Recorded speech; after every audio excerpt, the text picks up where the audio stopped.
Գյուրջան Կասկադ, հասանելի բնակարաններ 65 ամիս մարման ժամկետով։ Բարև ձեզ համար երկու հարգելի լրագրողներ, սովորաբար ես միշտ բրիֆինգներից առաջ հերացական խոսք եմ ասում, բայց այս անգամ նման տրամադրություն չունեմ, ուղղակի երկու բառ, ինչպես? Ուղղակի երկու բառ։ Բնականաբար օրվա քննարկող հիմնական երկու թեմաները պարոն Սամվել Կարապետյանին առնչվող խնդիրներն են և այսօր Թուրքիայի հետ կապված հարցերը, վստահ եմ դուք հարցերը կտաք, իմ պատասխաններին հարմար հարցերը բնականաբար, բայց կապված Սամվել Կարապետյանի մասին, իմաստուն խոսք կա, մեծ մարդիկ չարիք չեն բերում, մեծ մարդիկ բարիք են ստեղծում, բարիք են բերում, իսկ չարիք բերում են ոչնչությունները։ Սամվել Կարապետյանի գործը կյանքի բոլորի աչքի առաջ է, միայն ստեղծել, միայն բարիք և Հայաստանում և Արցախում և ընդհանրապես իր միջազգային հեղինակությամբ և այն աջակցությունը, որ նա բերել է ոչ միայն հսկայական ներդրումներով տարբեր ոլորտներում, այլև պարզ հասարակ մարդկանց համար կատարած աշխատանքը վկայությունն է իր մեծության։ Դուք ինքներդ որոշեք ոչնչությունը ով է և ոչնչությունները ովքեր են։ Մի բան էլ ձեզ ասեմ, այս վերջին շրջանի քայլերը այս մարդու ՆՓ-ին նկատի ունեմ, շատ են հիշեցնում մեր հարևան երկրի նախկին նախագահի Սաակաշվիլու քայլերը։ Նա էլ իր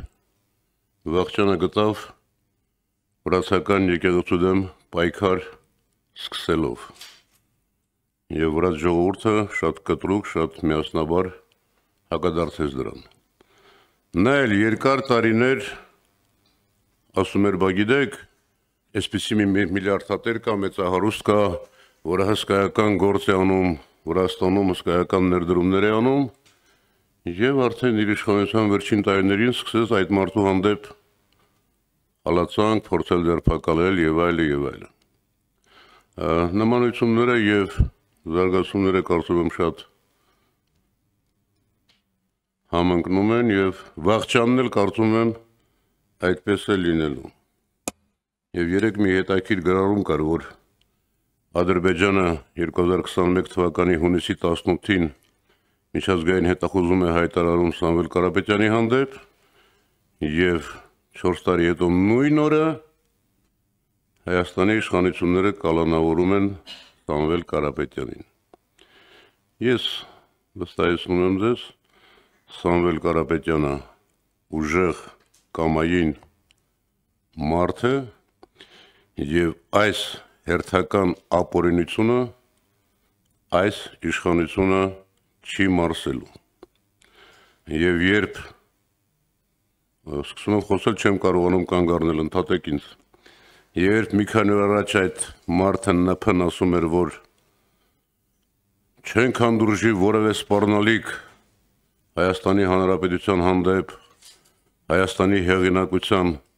վիրավորում, ինքը կարծում եմ նկատի ուներ հենց ինքը իրեն, որտեղ որևէ մեկը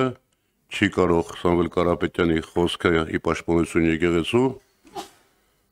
համարել սպառնալիք Հայաստանի Հանրապետությանը կամ վիրավորանք մեր երկրին։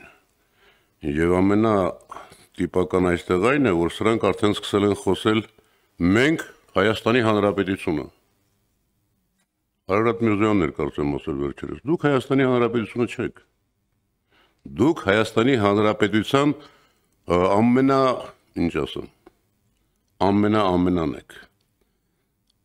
Հայաստանի Հանրապետությունը դուք չեք ու չեք լինելու։ Եվ այս առումով մի բան էլ այն վախերը, որ կա այս իշխանության թիվ մեկի մեջ, գիտեք, այսպես ձևակերպեմ, աղքատությունը Նիկոլ Փաշինյանի ոսկորների մեջ է, նա երբեք չի կշտոնալու։ Վախը նրա